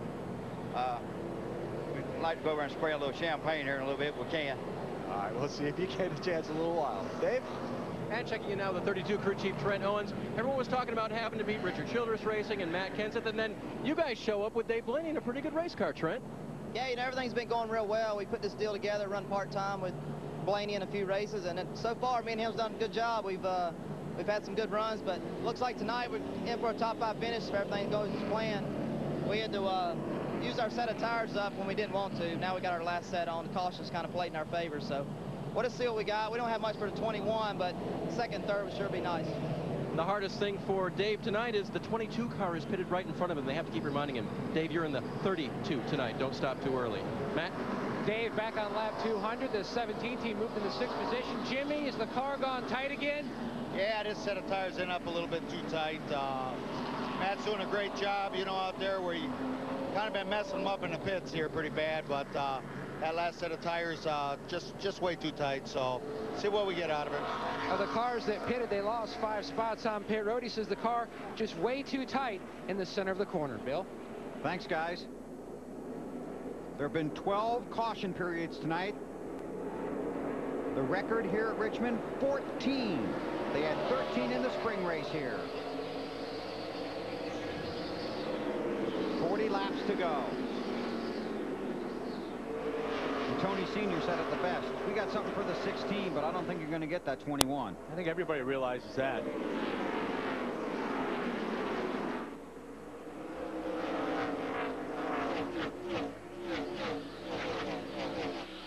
These restarts at Richmond, there is something happening everywhere. The thing is, you can get 3 wide on a restart on the straightaways, but then you get down on the corners and really can't do it. Wimmer and Kenseth. Blaney watches from right behind.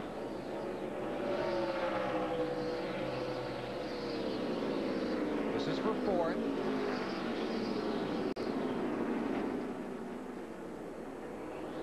And there is a wad of cars right behind this group. Wimmer trying to hold off Kenseth. Matt trying to get down there in a tight race car. Little rubbing. Yeah, Wimmer's running that high line really good. And guys are talking about that second group coming in. Well, it's in. When you can run that good on the top. And Blaney can't decide who to follow. Marty. Yeah, I think he's running that high line because he has to. He came on the radio under the last caution, said, fellas, I just cannot get this car to cut in the middle of the corner. I'm not going to be able to protect the bottom, I can tell you that. So if we're going to pass anyone, it's going to have to be on the top side. Kenseth hasn't been able to get it done yet. When you run that low line like that, you heat up the tires more. And he's in a tight race car already. Right. So he's just killing that right front right now. Trying to make a pass. In the meantime, Blaney's ready to go. Yeah. He just wants somebody to pass so he can try to get by both of them. He's fallen 3 seconds behind Harvick, the race leader. Now Kenseth is going to fall in line for a moment, and Blaney's going to try and go down low, and we might have an issue. Blaney checked up a little bit, saw Kenseth was going to try to get to the bottom again. Matt drove it in deep that time. Wimmer lays off his bumper.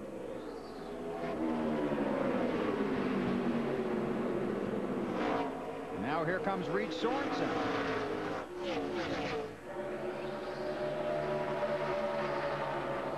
Allen on the 41. And Bill, we never had a chance to get this on earlier with all the different things that have been happening in this race. But back at lap 116 on his pit stop, Reed Sorensen was tagged. We got 3 cars up in a wall, 4 cars in a wall for 1 and 2. They're still wrecking. There's got to be some oil or something down in that corner the way they're still piling in there, huh, guys? You would think. Bernie Lamar again didn't want to miss anything. Stacy Compton, you're mean.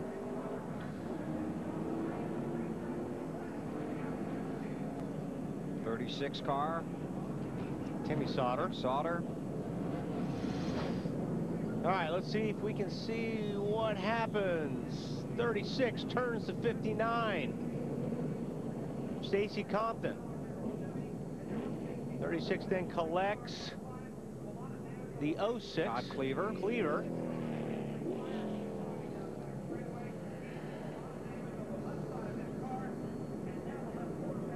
That's a hard hit, Stacy. Took the rear wheels right off the racetrack when he hit.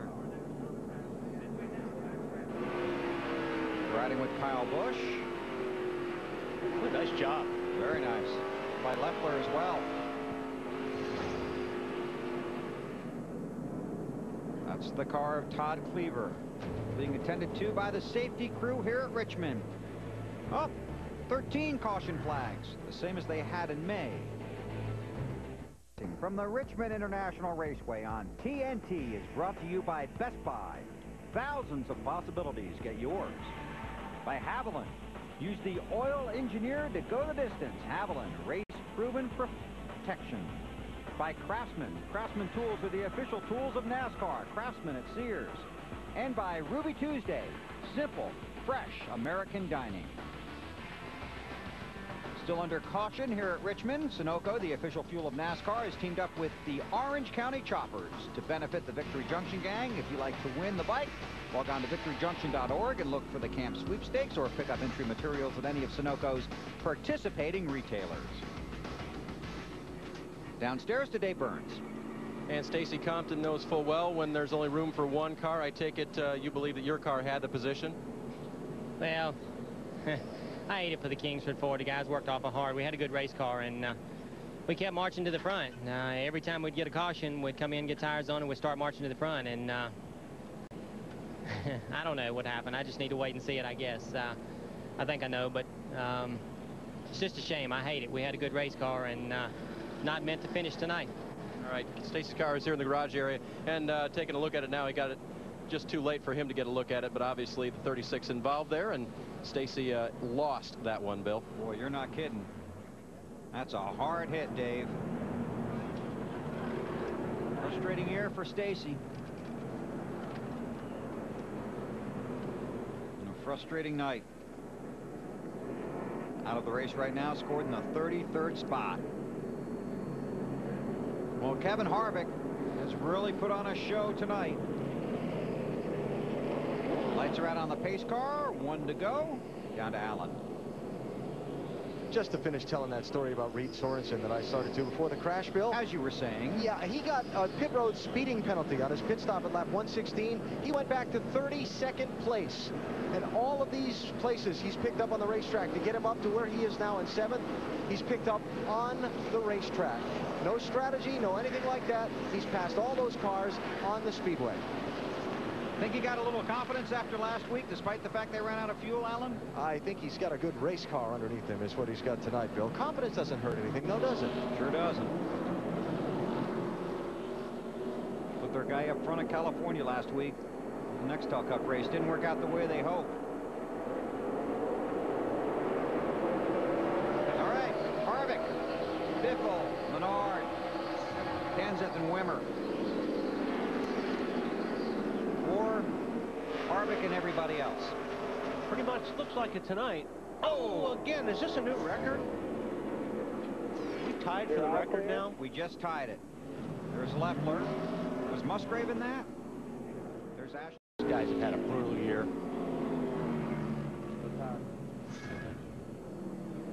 Skinner. I don't think so, but I'm coming to you. I don't know if that's going to move too good. Another look. Just, we've seen a lot of this tonight. Guys just checking up in front, especially after a restart. Wow. And then guys just running over each other. Skinner got tattooed a couple of times in there. 25 of Ashton Lewis Jr. Boy, he's 15th in the championship standings and really not much to show for all their hard work this season.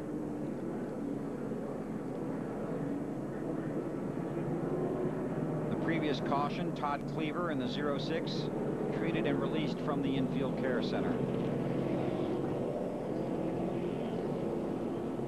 That's Skinner's car. Ashton Lewis.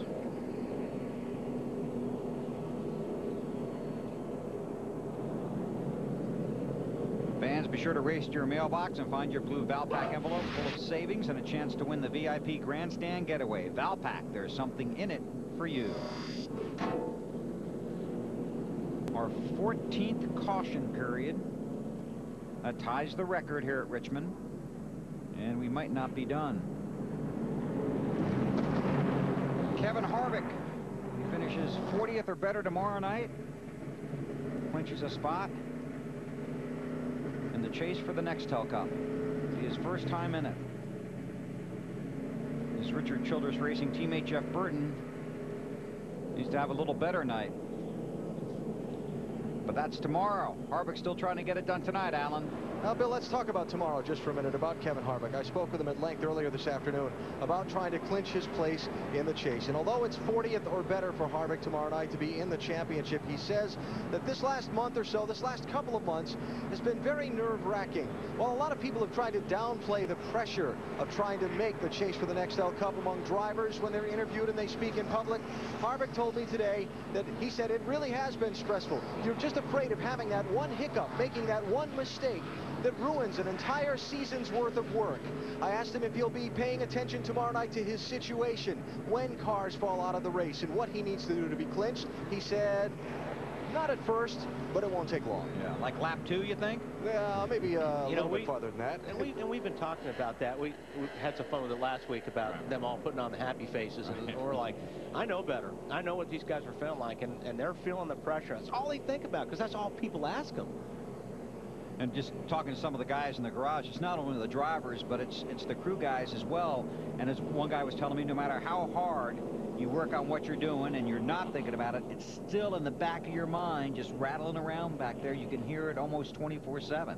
There's going to be a lot of guys relieved after tomorrow night, whether in or not. They're just going to be glad it's over, so they can go and have fun the last 10 races. And this is the perfect track, really, for the 26th race, because it has all the excitement of a short track. It likes to think it's a super speedway. There's enough room to race, but it's tight enough where there's still plenty of excitement. I agree. I think this is a perfect spot for it. It creates a lot of excitement, like you said, Bill, and I think these guys, most of these drivers, like that it is the last race to make the chase. Lights are out on the pace car, going green next time. First, let's check with Marty. We'll get the green with 20 to go. Let's ask Eddie Pardue if Greg Biffle can pass that 21 car. Well, the high-level Ford Fusion is pretty good here at the end of the race, but I don't know. That 21's pretty good, but knowing Greg Biffle, he's going to give it all. Biffle said the bigger question might be whether he can hold that 11 behind him or not. That's a good point. And that's unusual coming from Marty. You know, something else we'll be talking about tomorrow night is that Casey Kane with those 5 wins. Yeah. If he misses the chase. Yeah. Guy that wins 5 races should be in automatic. Yeah, I agree. Here we go. 20 to go in the Busch race. Harvick out front. Denny Hamlin steps out of line in a hurry. Menard looked to the inside of Biffle. Here comes Blaney in that 32. Blaney can get a good jump. He might have something, but he's only got 20 to go to get there. And he's not getting a really good jump. Sorensen has him pinned down. I think Blaney's car looked like it was working a little bit better when he was running that high groove.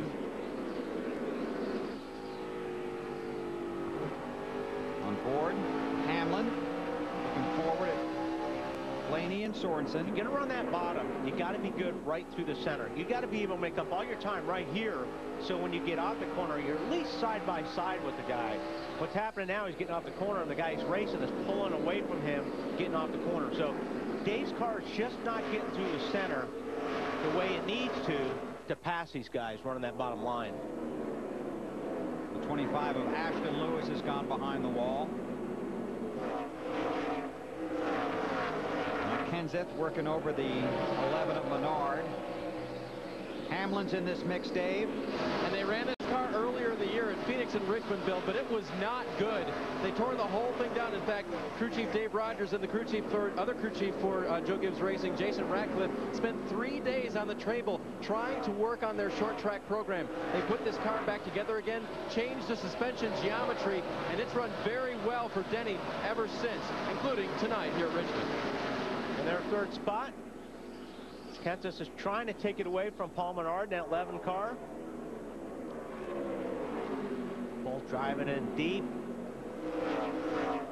Kenseth trying to roll through the center, but there again, that 11 just getting off the corner a little bit better, Matt.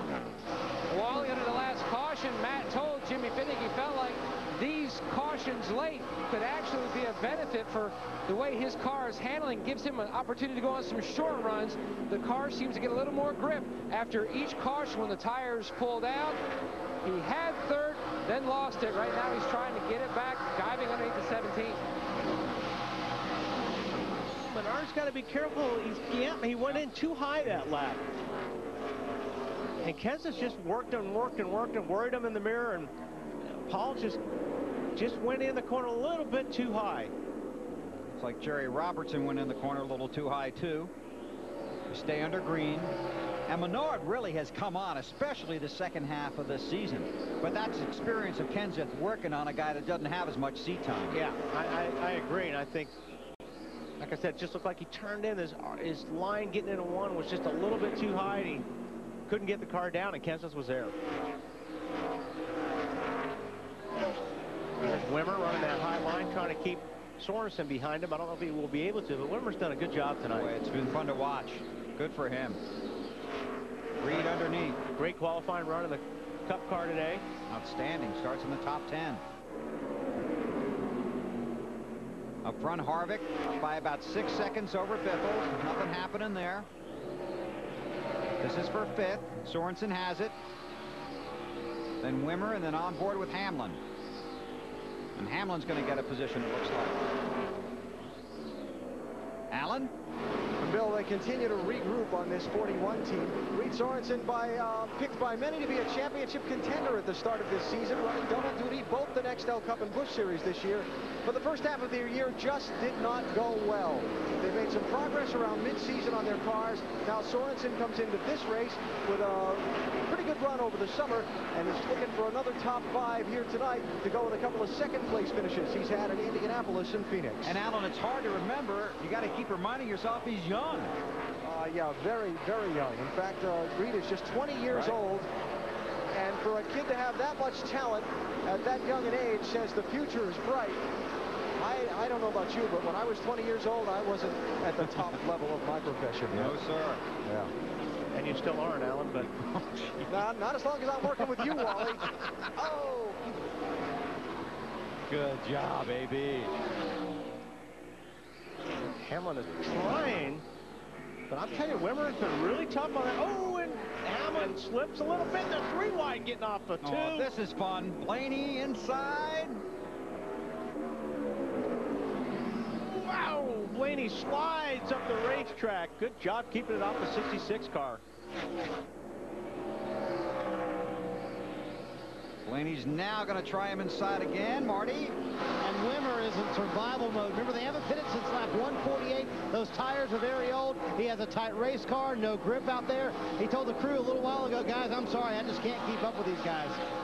Well, he's doing a good job. This is for 7th.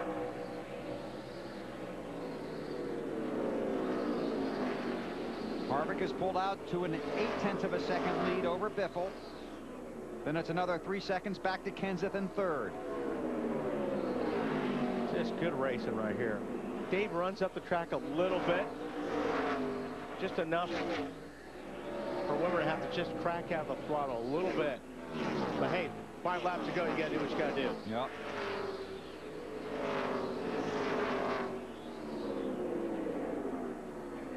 Blaney gets the position. Wimmer falls back a spot. He's had a good night. Looks forward to tomorrow.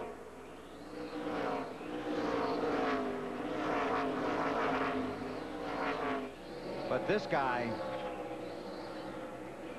with all due respect to his sponsor, smooth sailing throughout the night for that Coast Guard Reserve Chevrolet.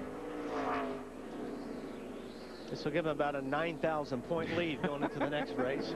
3 to go. Of the last 800 laps in the NEXTEL Cup Series, okay, at Richmond, so the last 2 races here, Harvick has led 439 of the 800 laps in the last 2 Cup races, and he's looking forward to tomorrow night and might have some momentum going in there, Marty. Just a little bit of momentum, and Wally was talking about that championship lead coming into the night. It was 567 points points over second place. That is 12 points shy of the biggest lead ever in the Busch Series. So I'm glad Harvick led the most laps tonight because he really needed those points, didn't he, Wally? Yeah, Marty, he will have the record before the year's over, I believe, by a long ways. We have 10 races to go. Something else for him to chase. Last lap here at Richmond for the NASCAR Busch Series. Harvick off of 2. Has to get through 3 and 4. He's going back to victory lane. Kevin Harvick wins at Richmond. Awesome car. Thank you. Biffle, Kenseth, Menard, Sorensen, Hamlin, Blaney, Wimmer, Edwards, and Riggs, the top 10. What do you ask him in victory lane? What's that? What do you ask him in victory lane? How was your car? Well, yeah.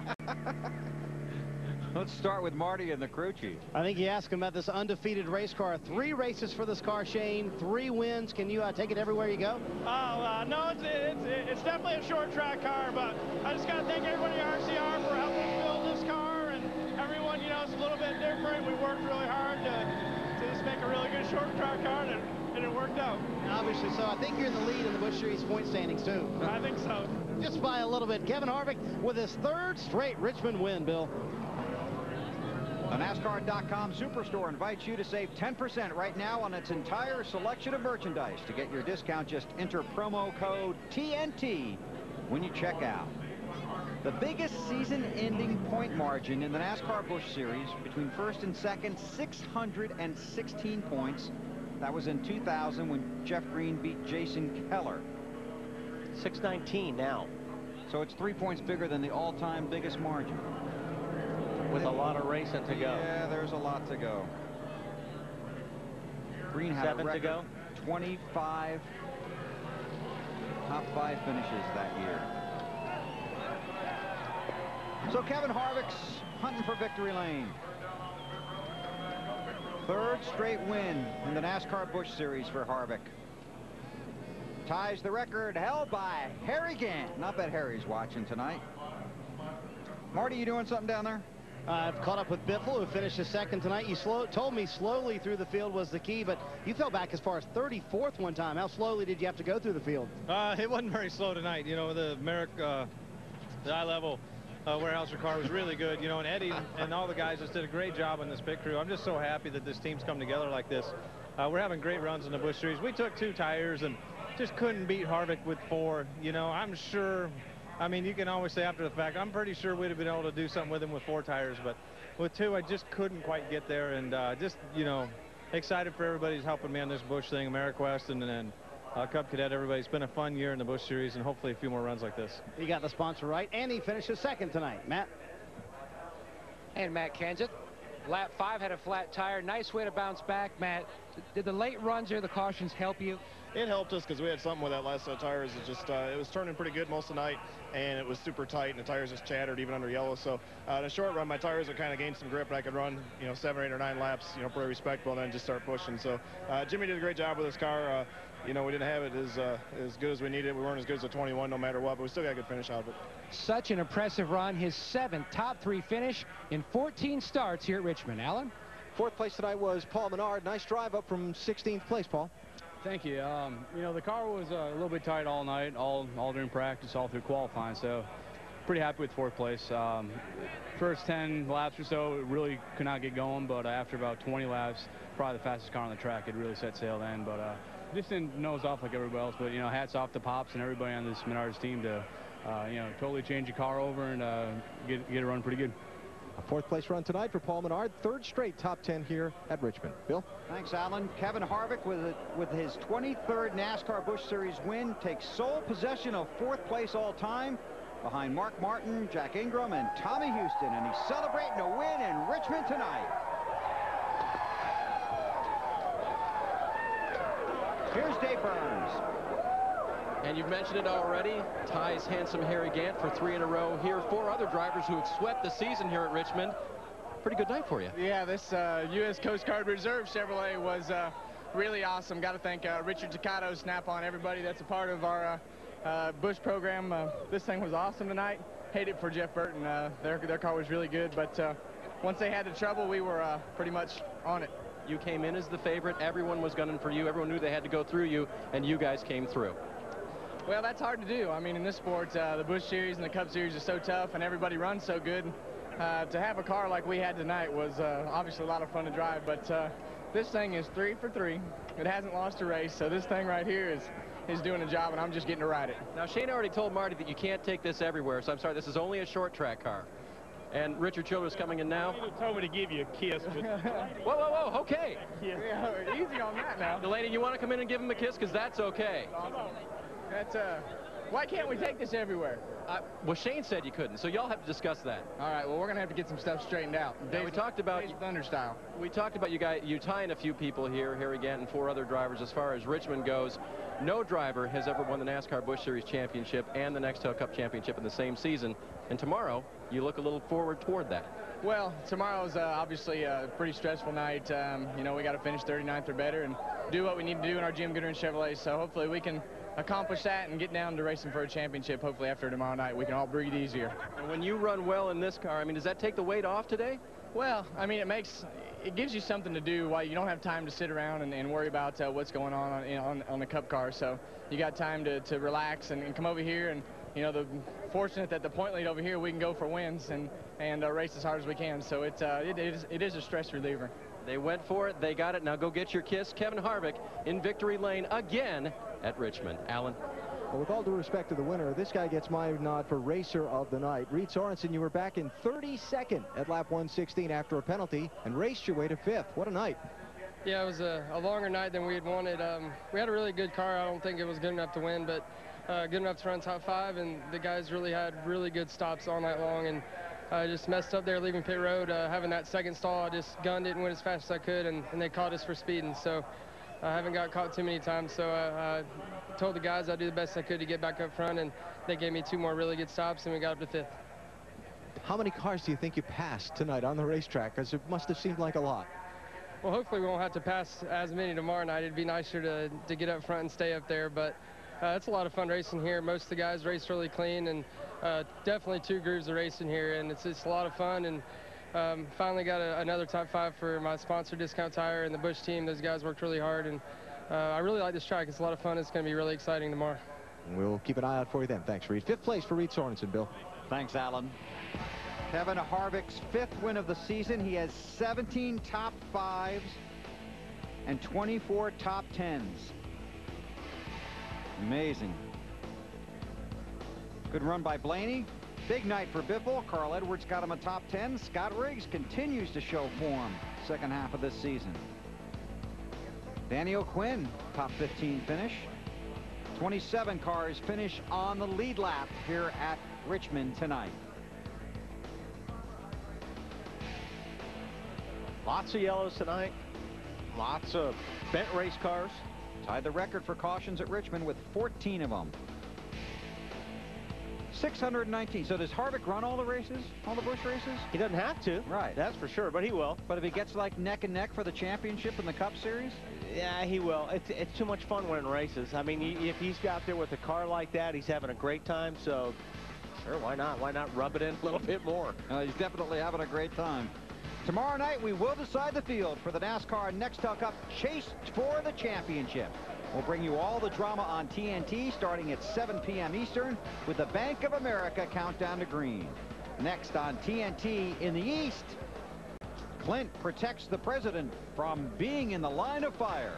And out west, it's the original Law and Order. They were all hoping for Kill Bill, but that's not on just your favorite, isn't it? My favorite. Big night here at Richmond. The fans came out on just a spectacular night. The rain held off, but there was plenty of thunder and lightning here at Richmond. 250 laps for the Busch Series. Kevin Harvick was the class of the field and goes to victory lane for the 5th time this season. Tomorrow night for 100 laps. And when we're done, we'll have the field set for the chase for the NEXTEL Cup. See you tomorrow at 7 Eastern on TNT.